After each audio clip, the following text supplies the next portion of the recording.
Hello independent booksellers. I'm wanting to thank you for all of your support and for making The Hate Race your book of the month for August. I'm really thrilled, so thank you very much.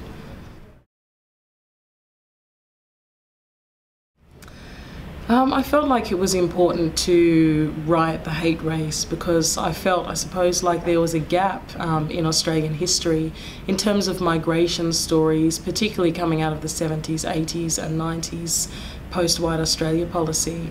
So I wanted to be able to tell the story of what that time was like growing up as a young child of colour in the Australian suburbs.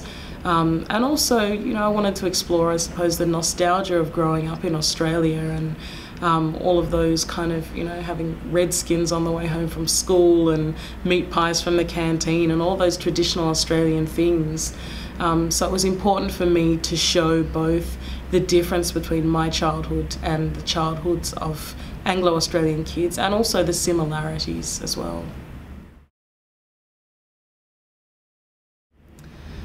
My writing process for this book was fairly haphazard. When I started writing it, I was working with two different narratives. I had an adult narrative and a child narrative as well. So we had the kind of historical stuff as well as a present tense narrative. And that changed over time because essentially I realised that 80s and 90s Australia was a really specific time in terms of what was going on culturally and in politics, and so it became a childhood memoir. And I think once I'd made that decision that it would be a childhood memoir, all of a sudden the process became a lot quicker and a lot more focused. And I wanted to write a memoir that was a family memoir, but not really about my family, because my family's fairly unremarkable, we're pretty boring. So it was really about this situation that our family landed in suburban Australia in the 70s. And so it was kind of, how do I tell this memoir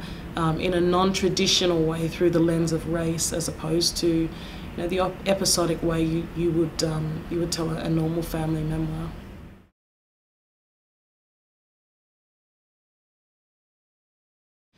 I think it would have been huge for me to read something like The Hate Race as a teenager, because often I think you feel like if you're a teenager who devoured books like I did, you feel like you're essentially written out of the literary landscape, that there's nothing that can validate your experience or can reflect the way that you're feeling, the way that you're living your life. So for me, I hope that teenagers, high school students do get their hands on this book, and that it in some way validates their experience and teaches them that their stories are worth telling, both because of Australian history and because every voice needs to be heard.